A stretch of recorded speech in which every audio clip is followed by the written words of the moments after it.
शामिल करते हैं लाहौर से, जहां मौलाना फजलुर रहमान ने मीडिया से गुफ्तगू करते हुए कहा कि हम नहीं समझते कि मौजूदा सूरत हाल में इलेक्शन हो सकेंगे।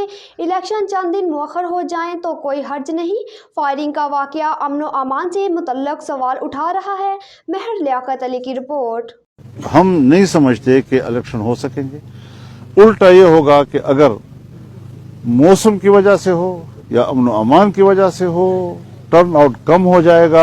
अगर लोग पोलिंग स्टेशन पर नहीं जाएंगे, ये धांधली का रास्ता खोलता है जी। अब यकसा मौके से एक पार्टी के हवाले से, यानी हम दो सूबों के हवाले से यकसा मौके नहीं होंगे हमें।